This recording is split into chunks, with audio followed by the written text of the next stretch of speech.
പാമ്പുകൾ പ്രാചീന ജീവികൾ, ഭയവും ബഹുമാനവും ഉള്ളവയാണ്. നിശബ്ദ വേട്ടക്കാർ മുതൽ രക്ഷപ്പെടുന്ന കലാകാരന്മാർ വരെ പാമ്പുകൾ പ്രകൃതിയുടെ ഏറ്റവും ആകർഷകമായ വേട്ടക്കാരാണ്. എന്നാൽ ആയിരക്കണക്കിന് ജീവവർഗങ്ങളിൽ ചിലത് അവയുടെ വിഷം നിമിത്തം അവയുടെ കേവലമായ അപകടത്തിന് മുന്നിൽ നിൽക്കും. ഇന്ന് ലോകത്തിൽ ഏറ്റവും അപകടകാരിയായ പാമ്പുകളുടെ കഥകൾ ഞങ്ങൾ കണ്ടെത്തും.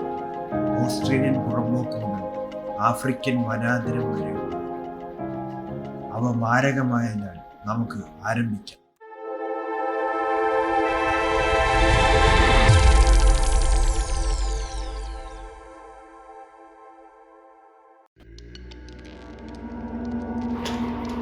ഇൻലാൻഡ് ടൈപ്പാൻ ഉഗ്രമായ പാമ്പ് ഒരു വിരോധാഭാസമാണ്. ഏറ്റവും മാരകമായ വിഷമുണ്ടെങ്കിലും അത് അവിശ്വസനീയമാം വിധം അവ്യക്തമാണ്. അതിൻ്റെ വിഷത്തിൽ ടൈപ്പോക്സിൻ അടങ്ങിയിട്ടുണ്ട്. നിയോടോക്സിക്, അത് പക്ഷാഘാതം, ആന്തരിക രക്തസ്രാവം, അവയവങ്ങളുടെ പരാജയം എന്നിവയ്ക്ക് കാരണമാകുന്നു.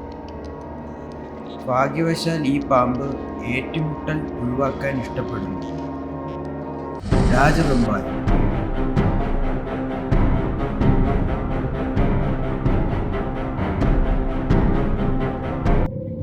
കിങ് കോബ്ര വെറുമൊരു പാമ്പല്ല, അതൊരു ഭരണാധികാരിയാണ്.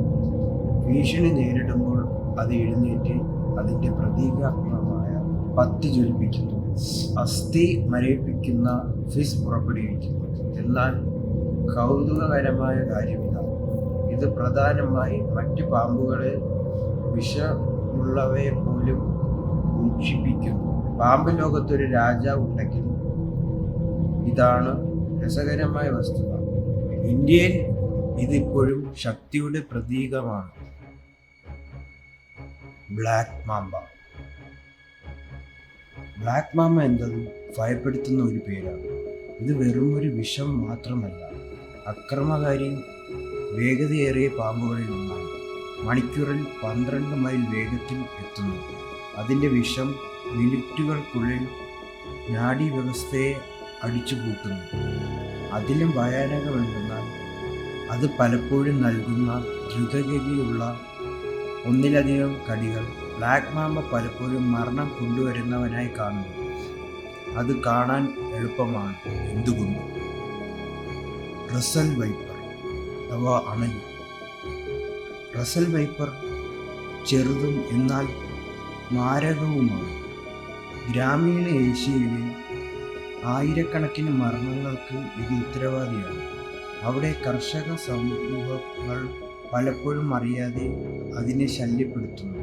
അതിൻ്റെ വിഷം രക്തത്തെ ആക്രമിക്കുന്നു. മാത്രമല്ല, നിങ്ങൾ അതിജീവിച്ചാലും അവയവങ്ങൾ ദീർഘകാലം നാശമുണ്ടാകുകയും ചെയ്യുന്നു.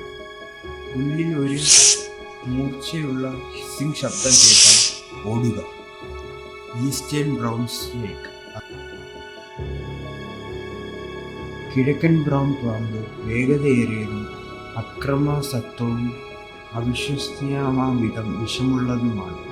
ഒരു കടിയേറ്റാൽ 30 മിനിറ്റിനുള്ളിൽ ഒരാളെ കൊല്ലാൻ മുകളിലും നഗരപ്രദേശങ്ങളിലും ലക്ഷ്യമാക്കിയുള്ള പെട്ടെന്നുള്ള ആക്രമണങ്ങൾക്ക് ഇത് പ്രശസ്തമാണ്. മാരകമായ പ്രശസ്തി ഉണ്ടായിരുന്നിട്ടും ഈസ്റ്റേൺ ബ്രൗൺ വളരെ ഉയർന്നതാണ്. പൊരുത്തപ്പെടാൻ കഴിയുന്നതും എലികളുടെ എണ്ണം നിയന്ത്രിക്കുന്നതിൽ സുപ്രധാന പങ്ക് വഹിക്കുന്നു. സോസ്കീൽഡ് വൈപ്പർ. സോസ്കീൽഡ് വൈപ്പർ ചെറുതും എന്നാൽ ശക്തവുമാണ്. ഭീഷണി നേരിടുമ്പോൾ അത് അതിൻ്റെ സ്കെയിലുകൾ ഉരച്ച് ഒരു പ്രത്യേക സിസ്റ്റിംഗ് ശബ്ദം പുറപ്പെടുവിക്കുന്നു. എന്നാൽ അതിൻ്റെ വിഷം തമാശയല്ല. മറ്റൊരു ജീവിവർഗങ്ങളെക്കാളും ഇന്ത്യയിൽ കൂടുതൽ പാമ്പുകടിയേറ്റ് മരണങ്ങൾക്ക് ഇത് ഉത്തരവാദിയാണ്. യഥാർത്ഥത്തിൽ ഒരു നിശബ്ദ കൊലയാണ്. വെൽച്ചർ കടൽപ്പാമ്പ്. വെൽച്ചർ കടൽപ്പാമ്പ് മനുഷ്യർ വളരെ അപൂർവമായി മാത്രമേ കണ്ടുള്ളൂ. പക്ഷേ അതിൻ്റെ വിഷം അവിശ്വസനീയമാം വിധം ശക്തമാണ്. ഇൻലാൻഡ് തായ്പാനിനേക്കാളും 100 മടങ്ങ് വിഷാംശം പവിഴപ്പുറ്റുകളിൽ കാണുന്ന ഇവർ ആക്രമണകാരികളല്ല. എന്നിരുന്നാലും കൈകാര്യം ചെയ്താൽ അത് മാരകമായ കടിയേറ്റിരിക്കും. ഗാബൂൺ വൈപ്പർ.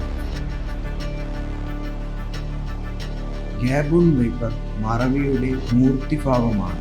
അത് വനത്തിൻ്റെ തറകളോട് തികച്ചും കൂടിച്ചേർന്ന് അതിനെ എന്തുകൊണ്ടും അദൃശ്യമാക്കുന്നു. ഏറ്റവും നീളമുള്ള കൊമ്പുകളുള്ള വലിയ അളവിൽ വിഷം കുത്തിവയ്ക്കാനുള്ള കഴിവ് ഉള്ളതിനാൽ അതിൻ്റെ അടയാളം നഷ്ടപ്പെടുത്താത്ത ഒരു വേട്ടക്കാരനാണ്. ഇവിടെ ഏറ്റവും ഭയാനകമായ ഭാഗം ഇതൊരു നിശബ്ദ സ്ട്രൈക്കറാണ്. പതിയിരുന്ന് ആക്രമിക്കുന്ന ഏറ്റവും അപകടകാരിയായ വേട്ടക്കാരിൽ ഒരാളാണിത്. വിഷമുള്ള പാമ്പുകളെക്കുറിച്ചുള്ള ചില മിഥ്യാധാരണകൾ നമുക്ക് മായ്ക്കാം. ഉദാഹരണത്തിന്, എല്ലാ വിഷമുള്ള പാമ്പുകളും ആക്രമണകാരികളല്ല. മിക്കവയും ഭീഷണിപ്പെടുത്തുമ്പോൾ മാത്രമാണ് ആക്രമിക്കുന്നത്. ഓർക്കുക, പാമ്പുകൾ ആവാസ വ്യവസ്ഥയ്ക്ക് അത്യന്താപേക്ഷിതമാണ്. അവ എലികളുടെ എണ്ണം നിയന്ത്രിക്കുകയും പരിസ്ഥിതിക്ക് സാന്തുലിക അവസ്ഥ നിലനിർത്തുകയും ചെയ്യുന്നു. അതിനാൽ അവ അപകടകാരികളാണ്. അവർ ബഹുമാനിക്കപ്പെടുന്ന ആകർഷമായ ജീവികൾ കൂടിയാണ്. നിങ്ങളുടെ പക്കലുണ്ട് ലോകത്തിലെ ഏറ്റവും അപകടകാരിയായ വിഷപ്പാമ്പുകൾ. ജ്വലിക്കുന്ന ബ്ലാക്ക് മാമ്പ മുതൽ മറഞ്ഞിരിക്കുന്ന ഗാബൂൺ പൈത്തൺ വരെ. ഈ പാമ്പുകൾ ഓരോന്നും പരിണാമത്തിൻ്റെ മാസ്റ്റർ പീസാണ്. ഏതാണ് ഏറ്റവും ഭയാനകമെന്ന് നിങ്ങൾക്ക് തോന്നുന്നു? അഭിപ്രായങ്ങൾ എന്നെ അറിയിക്കുക. കൂടുതൽ അവിശ്വസനീയമായ വന്യജീവി ഉള്ളടക്കത്തിനായി ലൈക്ക് ചെയ്യുക, പങ്കിടുക, സബ്സ്ക്രൈബ് ചെയ്യുക. അടുത്ത തവണ ആകാംക്ഷയോടെ തുടരാം.